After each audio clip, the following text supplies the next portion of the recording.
For joining me on the Sport on Pulse. Hi, I'm Gary Al Smith, and away from all the news about Jose Mourinho, it's been a very dark weekend in Ghanaian football because May is the month we used to commemorate the May 9 disaster and remind ourselves that hooliganism has no place in our football. But unfortunately, this month, there have been up to 7 different incidents, even going as far as the National Women's League, of hooliganism and beatings around the country.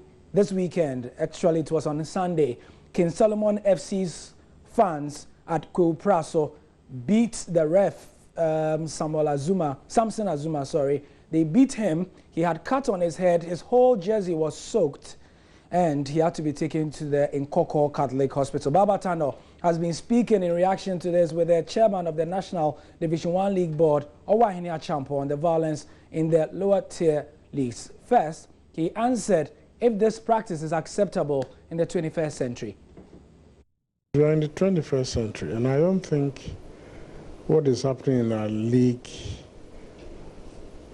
should be happening around this time of the century. What really do you think is causing this much uprisal, especially in violence, in football? The desire to win at all costs. The desire to win at all costs, whether your team is good, whether your team is not good, they want to win at all costs. And that if the referee don't win the match for them, then they should beat him. So what's it? What's it? Is it that supporters are not learning? Is it that teams are not learning? Is it that some other people are not doing their jobs? Is it the Division 1 league that is not educating people enough? What really is causing this problem? Like I said earlier, I'll attribute it to the desire to win at all costs. And then secondly, the inability of the police to arrest the culprits and prosecute them. It emboldens them to do what they are doing, because they know that after they've beaten up the referee, nothing will happen. So I have said elsewhere, and I keep saying that I think the police are to blame for what is happening. How many, in your books, how many police personnel are supposed to be at each match venue? Formerly, clubs used to determine that because of the financial aspect of it. But after the Okujato report, the police administration took a view that when it comes to security or security matters, they are in a position to determine the number of personnel for a particular match. So that is what we have in view now. But I mean, it's quite interesting. But for instance, if you go to a volatile area or a hot spot, for instance, for the lack of a better example, and in recent times, Kwewu Praso, if you go to an area where you know is so volatile, I mean, don't you think that something extra must be done in terms of beefing up security? Yes, but that also goes back to the police, because I must be honest to admit that in certain police jurisdictions, they don't have the personnel. Really? Yes. They don't have the personnel or the numbers to go with it. Wait, but this sounds like news to me. If they don't have the personnel, then why use the police in the first place? Well, the police is our first stop, where we all go to shop for our security matters. I think it's my view. It's high time the military are drawn into it. It is high time. Okay. We're going to get into that one in a bit, but then again, I want to revisit this issue. How many policemen will be adequate enough for one game at one match venue at a time? For instance, using Kwewu Praso specifically, it is a free-range stadium. They don't charge because the venue is a school field. They haven't done the external wall. And so you don't know how many spectators will be attending a match. So you need to forecast maybe 1,000 or maybe 500 or 300.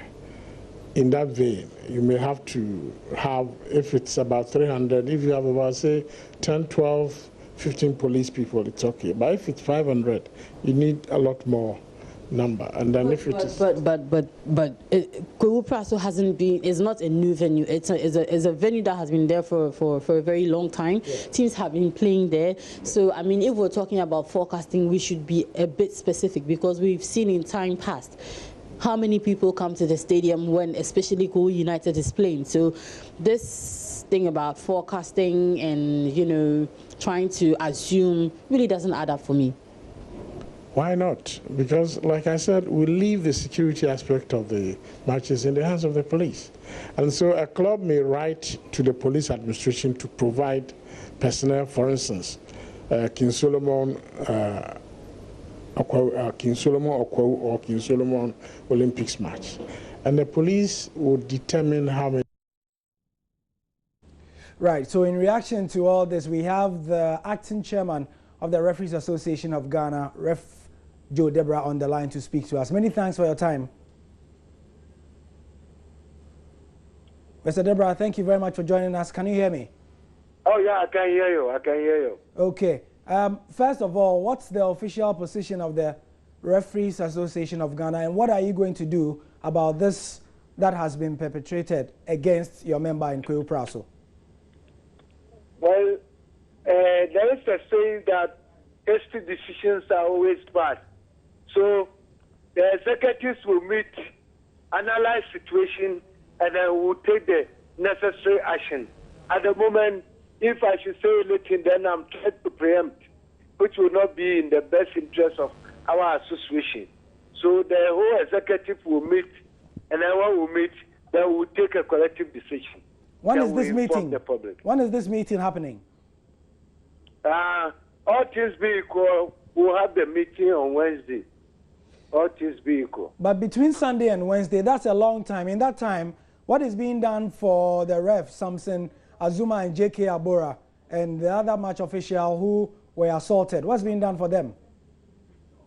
All I can say is, you see, a problem has just cropped up. Yeah. We must report to a certain authority, and then we will see the reaction of that authority. So if we say now we are going to, like what many are those agitated that we should boycott. Boycott will be the last resort when all avenues have closed. So at the moment, we want to meet the FA, and then we'll talk to them. We, the executive, will meet first, and then we'll take a decision. If there need be, we'll see the FA, then we'll talk to the FA, and then if nothing is being done, then, because boycotting must be the last resort. Now, how worried is the Referees Association about what's going on? Because before you meet the FA and whoever you want to meet, a ref may be beaten again this week somewhere in the country. I refer to the period that we'll take in our decision making. Yes, I'm saying, how worried are you? Because the swiftness of your decision can affect whether somebody can be beaten again. Because on Thursday, there are matches across the country. You are going to dispatch certain referees to certain venues. How worried are you about what's going on? Yeah, you see, if we are to use an example like Kotoko, this is a House of Folk and that of Wow All Stars match, the day that the incident took place was not the day that House was sanctioned. So this one is about human life. And if we don't take care, this is not the first time that somebody has been assaulted at that Division 1 league match. Because of that, it has become more necessary for us to take a quick decision. That is why we have decided that we will meet on Wednesday and then we will take a decision. Okay. Thank you very much for your time, sir. We appreciate it. Referee Joe Deborah is the acting chairman of the Refs Association of Ghana. We'll be getting more reaction to this story as the day wears on. And please stay with us. We'll have more for you. I'm Gary Al Smith, and that's the sport for now.